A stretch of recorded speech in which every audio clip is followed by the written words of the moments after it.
What's up, guys? So yeah, there's this place here in Austin called Urban Axes. You just grab some friends. It's BYOB, so you can bring some drinks. Then you just hang out and throw axes like this at a target. And it's a lot of fun. A friend of mine had a birthday there, and we had a blast. It was a great time. So of course, being me, I immediately went home and made my own target. And sometimes I'll just go out in the backyard and practice throwing this into the wood, see if I can get a bullseye. And I thought it'd be fun to make my own custom throwing axe. Now, axe throwing is actually a league sport, so there are rules and regulations. For instance, this practice axe I got here, I believe this is a 1 1/4 pound axe head, and there are certain size and weight restrictions to the kind of axe you throw. I'll put them up on the screen because I can't remember offhand what they are, but I believe this is on the kind of small side. So I decided I wanted to go a little bit bigger. So I found one of these. Now this is a 2 1/4 pound axe head, which is a bit too heavy. So essentially I'm gonna have to go to work on this with the grinder and remove some of the weight. And of course I'll do some stuff to the handle too. Sand it down, put a new finish on it, make it look nice. So let's do this. So I know from the weight restrictions, I need to take at least a 1/2 pound of steel off of this axe head. So to give me some vague idea of how much that is, I brought out my trusty kitchen scale, and I'm gonna weigh some of these pieces of scrap metal until I reach 8 ounces, which is 1/2 pound. Okay, that's just over 9 ounces. That's probably about as close as I'm gonna get, so that'll have to do. So yeah, that's a good little chunk. So let's figure out our plan. I know the blade face needs to be 4 inches or less, and this one looks like it's just about 4 3/4. But it's got a curve, so let's just go ahead and make it 5. That means I gotta take 1 inch off. So let's mark that off.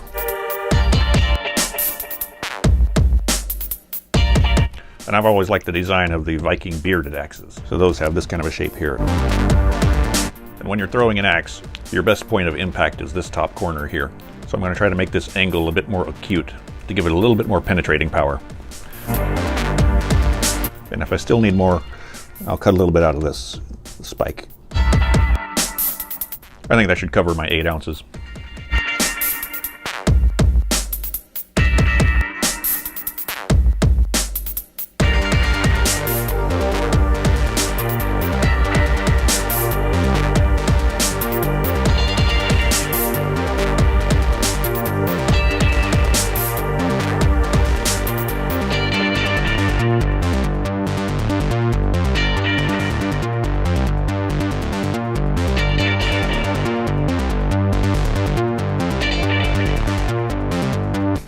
Okay, so I had a little bit of a setback. I wasn't able to cut as much out of this area as I wanted. I had to stop here because the handle kept getting in the way of the grinder. And I don't want to take the handle off because I'm not sure I'll be able to get it back on. I think I can make up for it by cutting slightly more out of the top than I had planned, and you can see how I've marked it. So let's try that.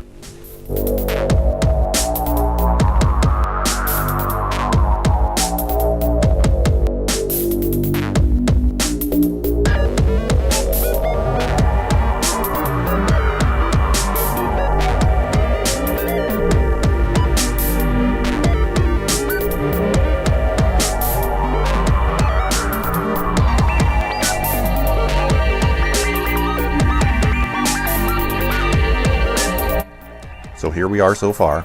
I've taken quite a bit of material off of this area right here, and I'll tell you, this thing does not want to give up that weight. It's still heavy. I'm at about 31 1/2 ounces, and I need to be 28. That means I need to take about this much more off.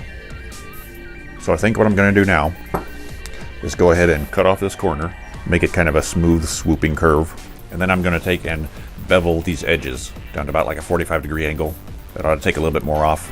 We'll see where that leaves us.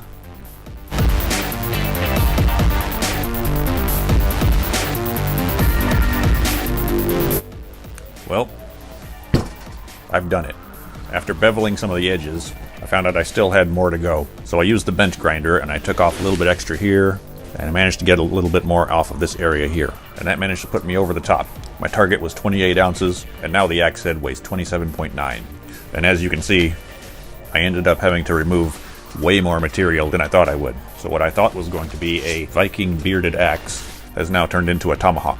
So the next step is I got to get this paint off and shine it up. So here goes.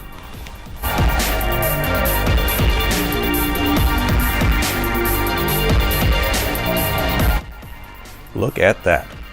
Sandpaper plus a lot of elbow grease can really do wonders. So what do you say we tackle this handle next?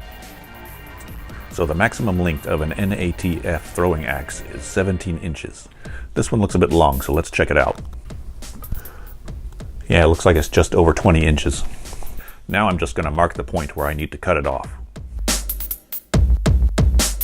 Right about there.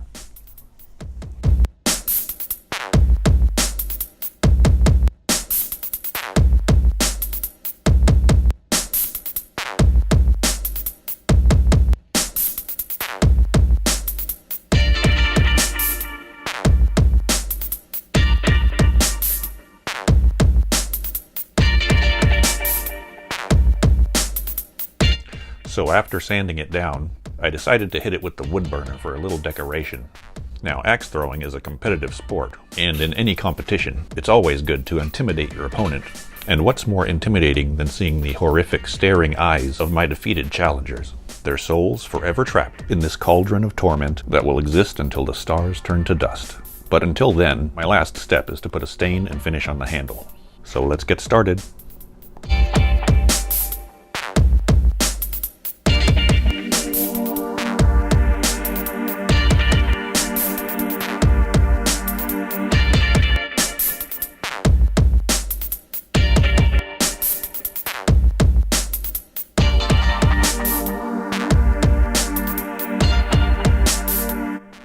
So it's done, and let me just say, this came out far beyond my expectations.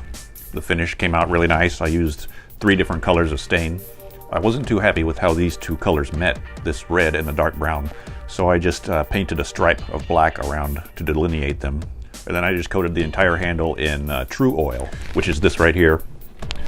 This is a finish that they use on gun stocks, so it's nice and shiny and really durable. So I guess that's it. This will definitely make waves at the axe throwing place. So I'll show you some close-ups, and then I'm gonna go throw it.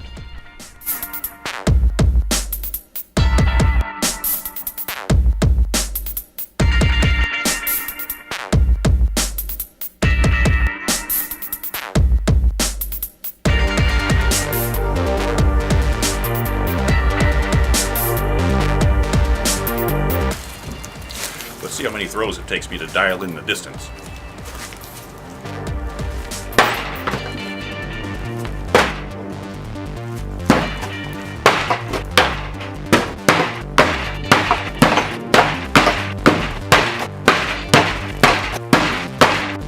There it is. I had to step back a little bit.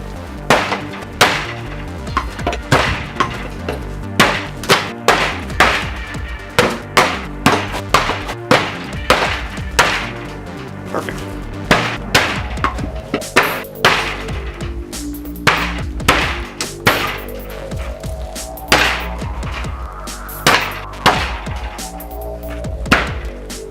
One more.